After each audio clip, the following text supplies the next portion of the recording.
Good morning. Today we will discuss about test plan components. In the previous slides, we discussed about test planning. So today we focus on test plan components. So test plan components. So the basic test plan components, we will take the reference from IEEE Standard 829 1983 and we'll see one by one. So test plan identifier. Each test plan should have a unique identifier so that it can be associated with the specific um, project and become a part of the project history. The project history and all project related items should be stored in a project database. Organizational standards should describe the format for the test plan identifier as well as how to specify it, and they should specify the versions also. So that's all about test plan identifier.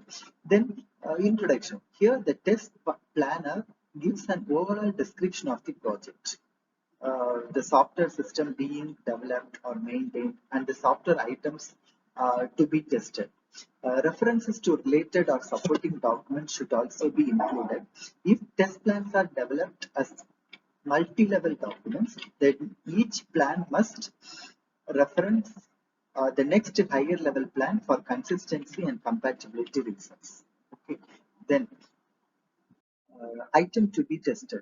This is a listing of the entities to be tested and should include names, identifiers, and version or revision number for each entity, so that when we go walk through later stages, it's very easy to understand. References to the appropriate document and the user's manual should be included. The test planner should also include items that will not be included in the test efforts. Then, future to be tested. Features may be described as distinguishing characteristics of a software component or system. Features that will not be tested should be identified, and reason for their exclusion from tests should be included. References to test design specification for each features and each combination of features are identified. So, documenting the entire thing is very, very important. Then approach provides a broad coverage of the issues to be addressed when testing the target software. Testing activities are described, tools and technique necessary for the test should be included, expectation for test completeness and how the degree of completeness will be determined should be described. Item pass or fail criteria. Given a test item and a test case, the tester must have a set of criteria to decide on whether the test has been passed or failed upon execution. A failure occurs when the actual output produced by the software does not agree with what was expected under the conditions specified by the test. Scale are used to rate failures or defects with respect to their impact on the customer or user. Okay. Then suspension and resumption criteria. If in the simplest of cases, testing is suspended at the end of the working day and received the following morning. The test plan should be, sorry, yeah, the test plan should also specify conditions to suspend testing based on the effects of or criticality level of the failure, defects observed, everything they should mention. Then conditions are resuming the test after there has been a suspension should be specified. Okay. Then test deliverables. Test cases describes the actual test inputs and expected outputs. Deliverables may also include other documents, the results from testing such as test logs, test transmitted report, test incident report, as well as a test summary report. These are the other test deliverables, especially to support the test efforts. Okay. Then support code like testing tools that will be developed especially uh, for the particular project should also be described. Then testing task. Testing task means nothing but it identifies all testing related tasks and their dependencies using a work breakdown structure, that is WBS. Work breakdown structure is nothing but it is a hierarchical or the tree-like representation of all the tasks that are required to complete a project.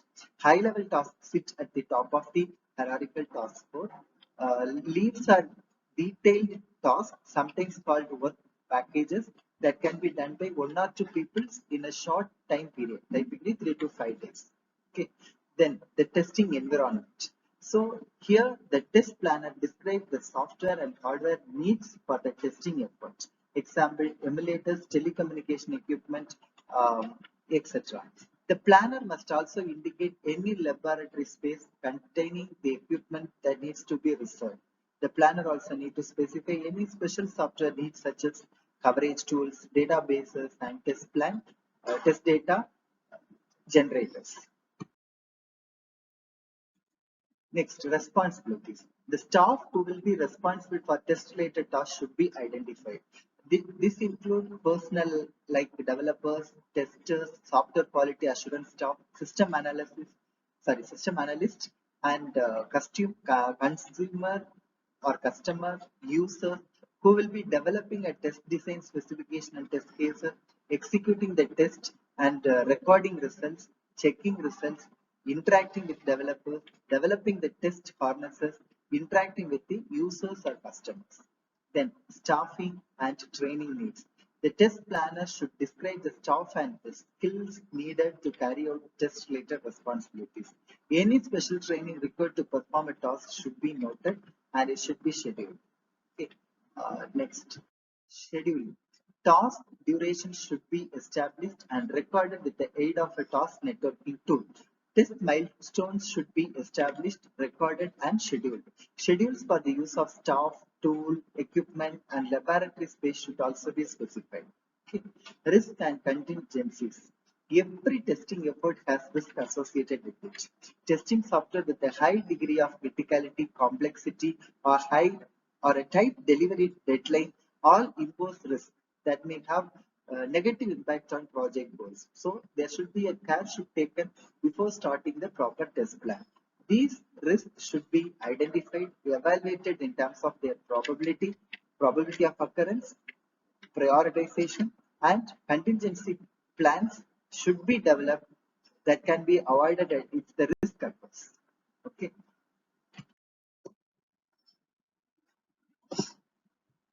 Next one is testing cost.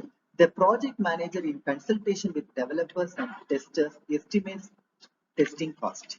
If the test plan is an independent document prepared by the testing group and has the cost component, the test planner will need tools and techniques to help estimate test cost.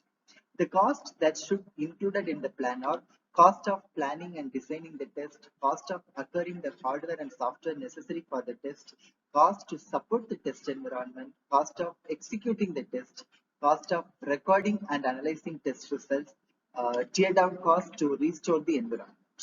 Approvals. The test plan for a specific project should be reviewed by those designated by the organization. All parties who review the plan and approve it should sign the documents. Okay, so that's all about test plan components. Thank you.